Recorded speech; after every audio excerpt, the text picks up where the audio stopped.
বন্ধুরা সবাই কেমন আছো? আশা করি খুব ভালোই আছো। আজ এসেছিলাম একটা রাজস্থানি খেতে। আর রাজস্থানের ক্ষেত দেখতে এমনটা, প্রায় প্রতিটা ক্ষেতই এমনই হয়ে থাকে। আর এটা হলো চানার ক্ষেত। আর এইখানে আসার মূল উদ্দেশ্য হলো কিছু শাক উঠাতে এসেছিলাম। আজ আমরা ভাতি শাক নিতে এসেছিলাম। আর এই ভাতি শাকও রাজস্থানী ভাষায় বলে সিল্ক, তাই এই সিল্ক নিতে এসেছিলাম। এখন হলো শীতকাল, আর শীতকালে গম ছোলা এগুলো লাগিয়ে থাকে। আর এর মাঝে মাঝে এই সিল্কগুলো হয়ে থাকে, মানে ভাতি শাক। এগুলো বাজারেও পাওয়া যায়, কিন্তু তাজা পাওয়া যায় না। আর খেতে নিজে তুলে খাওয়া খুব আনন্দের।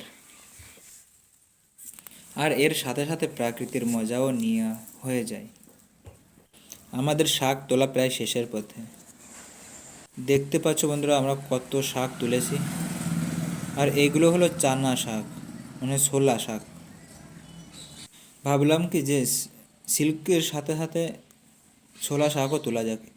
ঠিক এইভাবেই তুলতে হয় এগুলো। আগে তোলা হয়ে গেছে, সামনের যে ছোটো ছোটো পাতাগুলো সেগুলো নিতে হয়। শাক তোলা প্রায় শেষের পথে। এখন আমরা এখান থেকে যাব। আমরা বন্ধুরা এসেছিলাম বিকালবেলা, আর এখন সন্ধ্যা হওয়ার পথেই।